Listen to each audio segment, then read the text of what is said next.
What's up, dudes? It's Jpeasy. Welcome to another episode of Ranked Analysis, this time for the consoles.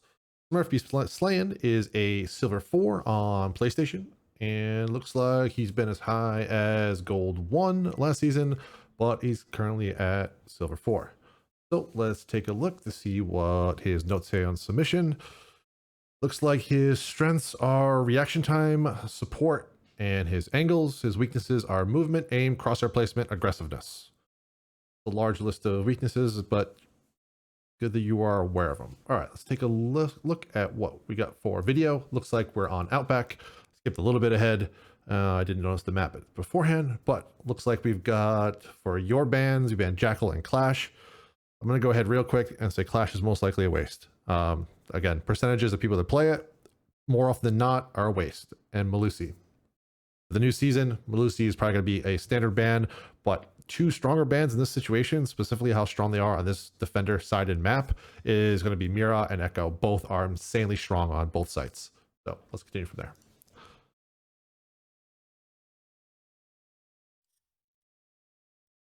Decide to go with Bushranger. Now, I also want to preface this real quick. I'm not a console player. I've never played any FPSs on console. I'm going from the meta perspective of Rainbow Six Siege in general, mostly from a PC side, from a higher ranking side. Some of the things I know for you in different brackets are going to be different, but I'm going to say how it's played at the highest level and for you to adapt from there.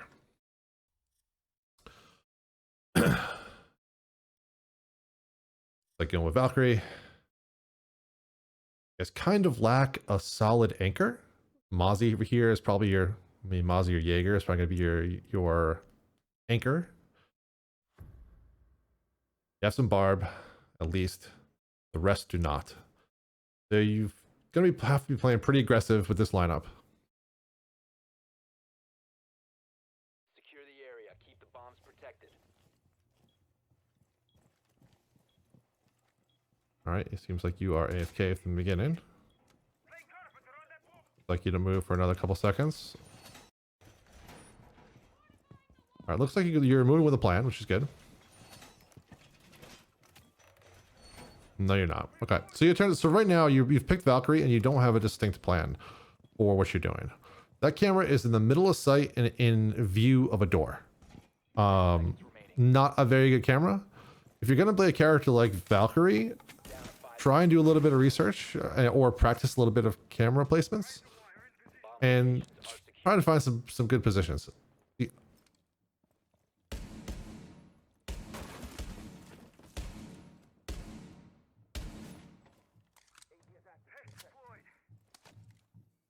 Feed up and running. That's an interesting camera. Seems like that one was planned. Curious to see the view of that. That could be a very good camera for the site.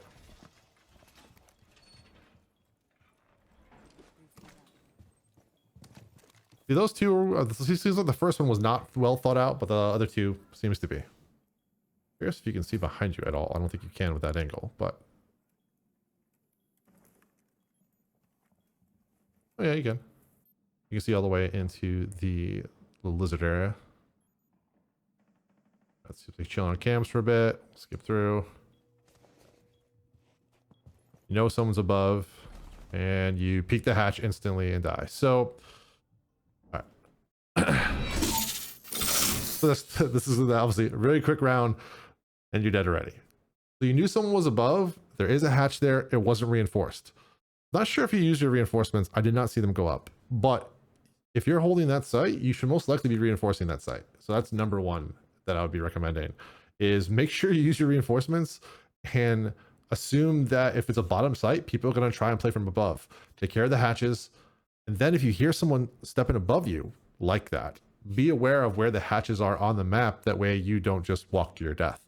That seemed mostly a lack of site knowledge and site prep. So those two things will definitely make you not die in that situation. What you should have been doing is, if you look at the current screen of where he is, those little coiled little desk, I want to say, not desk, island to the left. Much better spot. That way, if they drop, they have to drop into your line of sight, and it will give you an easy kill on them if they drop that hatch. All right, moving on to the next.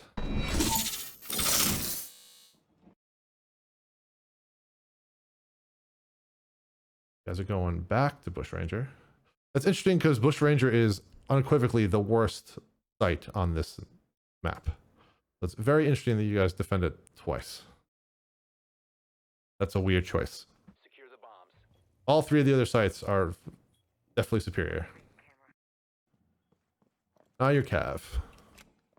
Op 4 has located Now you're blowing the same hole. defenses accordingly. Trying to play above, which is good. 10 seconds remaining. 5 seconds left. Op 4 has located a bomb. Be ready for hostile action.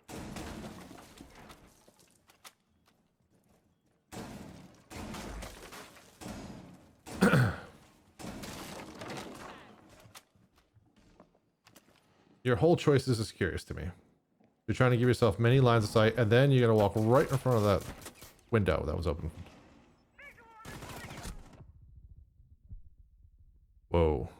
Okay, you definitely should have died there. You were completely oblivious that Habana was inside.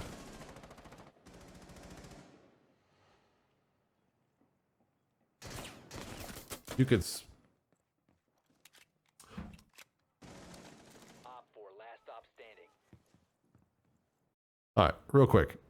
The way you peeked that window was very, very dangerous. You peeked out and then you held an angle, and you could have seen that guy for a good couple seconds before you realized that he was there and decided to fire. When you go to peek a window, try and be a little quicker with it to gain intel. So basically peek out and then bounce back into cover and then peek out again, if just to give yourself the ability to stay safe if someone's firing at the window. There was a little sketchy, but luckily he missed a lot. But then you basically came back and did the exact same thing. You just stayed in front of the window and allowed him to fire at you. Hanging out directly in front of a window, usually not the best decision. Right. Not much to say there. Hung out in front of a window too long. All right, now you guys are finally, oh, you guys won the defensive round, so you're swapping sites. Interesting that still Laundry's not being played, which is considered the strongest site there. You're on Valkyrie again. Valkyrie's is actually very strong on this site.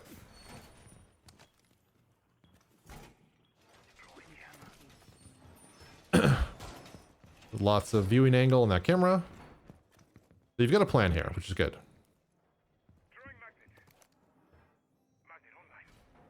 I don't remember these lights being this bright. Now I need to go back and look, but that's... Plan accordingly. 10 seconds. 5 seconds. Having a little trouble. There you go. Op 4 has located a bomb. Get ready to engage. Alright, so you definitely have a plan for these cameras. Takes a while to get there, so that's fine. I have not seen you reinforce anything yet. So I hope your teammates do not need reinforcements, which seems they do. It seems the party is not reinforced fully. And again, alright, you were in front of the window, now you're okay. Now you have to fight a BB. Hip fire spray. You did break his shield.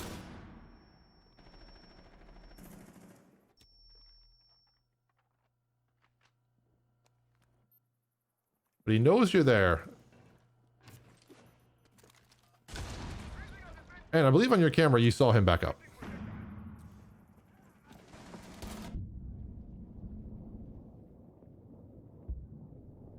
I'm assuming he was blind when he jumped in. If not, I don't understand how you survived. I'm very, very, very curious and concerned for that BB. Basically, you played it really a little bit. All right, let's pause this. All right, so you played it really, really close to that window the entirety of the time. Now you had the camera, but at any given point, he kind of could have shot your legs if you came close enough to the window and looked down. He knew you were there, and he was using the flashbangs to kind of flush you out. I don't understand how you got flashed and he didn't kill you when he jumped in, unless he accidentally flashed himself. But you put yourself in a tough situation. There was no necessity, unless you planned on jumping out, to get that close to the window. It worked out in your advantage, but it should not have. Your positioning was very, very tough. So, but your rest of your teams need to take out everyone else. Also, the main thing that I'm also taking away from this is you haven't reinforced anything yet. So as a team player, if I'm playing with you, I'm frustrated with you right now. I'm going, why do we only have 8 reinforcements? Where's the last 2? We could have used these to cut off certain lines that could have helped us defend the site more. So use your reinforcements.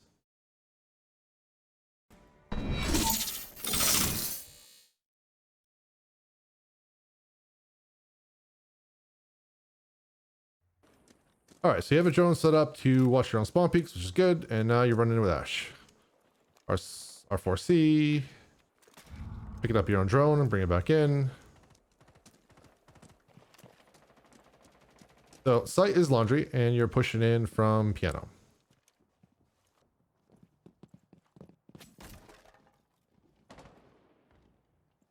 Looking through doors, holding an angle, could very easily get pre-fired. You still have 2 drones and you haven't used them yet. Now you know someone's to the right at least. You are going in. Ash doing Ash things. You are very exposed right now. Win your gunfight. And get slammed for the second one. So again, first major point is you're not using the intel available to you. You walked right in front of that hole into gaming. If anyone was in there, could have shot you in the back. The person that was down the stairs was safe the entire duration, and then Doc kind of walked up to you. If Doc didn't play overly aggressive, he probably would have had an advantage on you because of the angle and the way you peeked. But you came out on top there. But as you saw in the video, you got kind of slammed by the Maestro because he came back up after you killed the Doc. After you got that Doc kill, you could have backed up and reset yourself, still had 2 drones, which now, since they're both on you, your teammates can't use for any information at all either. So now that you're dead, you traded 1 for 1 and nothing really happened because of it. They still have the same map position. Your teammate wasn't able to push behind you. It was kind of just a non-factor in that issue. They lost Doc stims. That's really about it.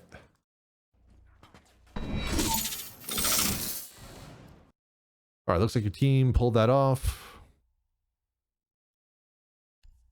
So I noticed right now, I mean, you picked Ash at first. So I'm assuming you're picking operators based on their fragging potential.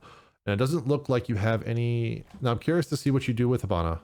But I'm hoping in this regard, you're picking Hibana not for her fragging potential and her gun, but her ability to open up walls. Because that should be the main goal of picking Hibana in this situation. Hibana is a good operator for whatever site you're going to be playing here, because actually she's very good at opening stuff from a distance. So it's a possible operator, but I just want to make sure your goal here you should have some type of goal with the utility. Still trying to figure out where site is. Looks like determined that it's compressor. Yes. All right. So if I'm playing Hibana and I'm trying to open up something, I'm going exactly where you are. I'm trying to get into kitchen, open the wall, get a line of sight directly into the compressor area. You have a teammate running forward with you, and Ash. You got 2 teammates to back you up. But still no one has droned. You guys are all facing, just going in. Now you're Hibana. You have the ability to open up walls, and you haven't tried to take your gadget out yet. You're just going in fragging. Your gadget is completely pointless. You guys are all in sight. The frag fest. You get a lucky kill. The Vigil's completely oblivious. You get that kill. Doc completely potatoes, and you get that kill too. So this was more of a situation of you picked Hibana for fragging potential because she has 2 guns that are good DPS. You didn't use any of her utility. You didn't use your drone. And you won solely because the other team was worse than you were at gunfights. While this may work at this level in silver, once you start getting higher, that's not gonna fly, and you're gonna start getting slapped. So you'll be stuck in this area until you start doing more of the basics. My biggest thing that I'm noticing is your lack of basics. So